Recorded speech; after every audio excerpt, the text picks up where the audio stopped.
Welcome to another edition of I Am Thomas. I am today in Wantagh, New York, Pet Cemetery.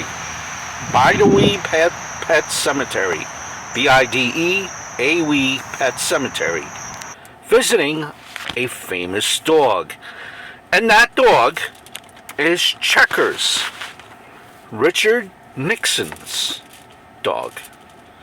Checkers, he's a Cocker Spaniel, as you can see here. And you could realistically say that Cocker Spaniel saved Richard Nixon's career in 1952. And by extension caused Watergate and maybe even a profound period of national funk. And, in this cemetery here where we're going to visit Checkers, there are 50,000, I believe, burials, dogs, cats, chimpanzees, and a great rescue shelter not too far away, Last Hope, which is literally right next door. A lot of shelters by this pet cemetery. Please adopt. Please adopt. As we are going to go view Checkers and pay our respects,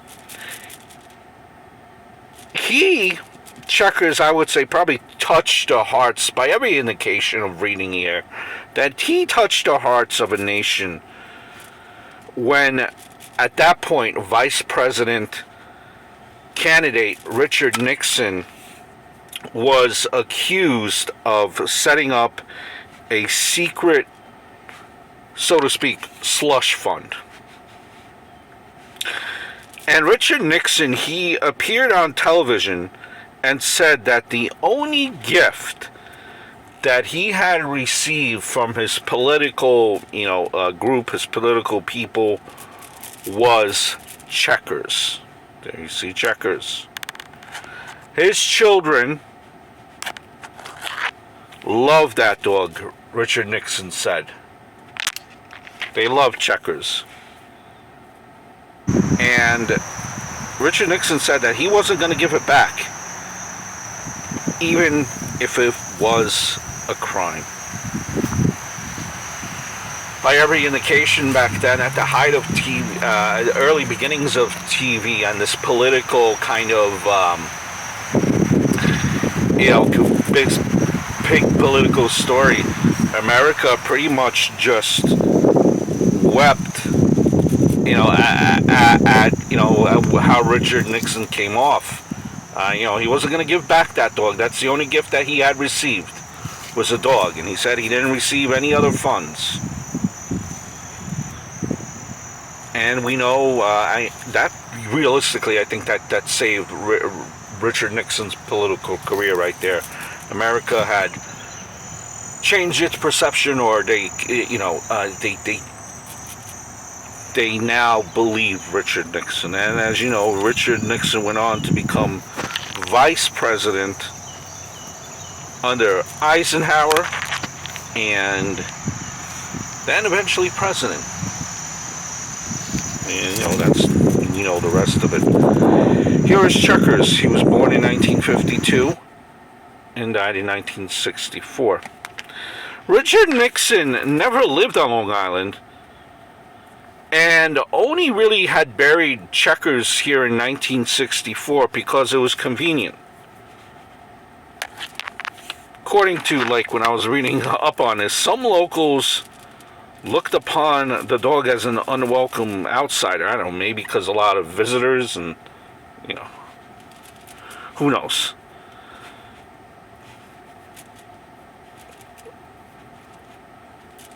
And visitors still come and visit Checkers like I did. They plant, as you can see, small American Patriot flags. This is plot 5. Apparently, no one from the former First Family has ever visited Checkers here in Wantagh. Apparently that's the rumor. Note, I will tell you about a rumor here. A rumor is that the that Checkers was to be exhumed and reburied at Richard Nixon's library in Yorba Linda, California. Apparently those were false rumors and nothing of the sort. But from what I understand, the library does have kind of a replica, kind of like they made a replica of Checkers. But, you know, that's from what I understand. I've never been to that, to the Richard library. So this is, again, at the Bidawee Pet Memorial Park. That's in Beltog Avenue in Wantagh, New York. As we look once again on the grave of Checkers. I hope you guys enjoy these. I have a lot of more roadside attractions to show to you guys. Kind of quick little videos. I hope all is well, and I'll see you in the next one. Take care.